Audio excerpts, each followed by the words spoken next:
Seminole County is launching Scout, your new on-demand public transportation service. Whether you're headed to Sunrail, the library, the grocery store, or just exploring around town, Scout makes it simple to get there. Here's how to get started. Step 1. Scout is powered by the Ride Freebie app. Download it for free from the Apple App Store or Google Play. Step 2. Open the app and create your account by entering your first name, last name, email, and password. Step 3. Complete your profile.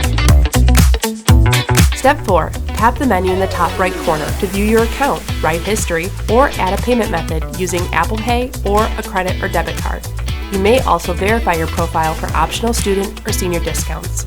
Step 5. Time to request a ride. Drop your PIN at your current location or enter your pickup address. Step 6. Browse local destinations like Sunrail, libraries, or parks, or type in your drop-off address. Your fare is based on which zone you start in and how many you transfer. Step 7. Before confirming, select the number of passengers and any accommodations like a bike rack or wheelchair accessibility. Keep an eye out for driver messages, then hop in your Scout vehicle and enjoy the ride. Don't forget to rate and review your trip once you're done.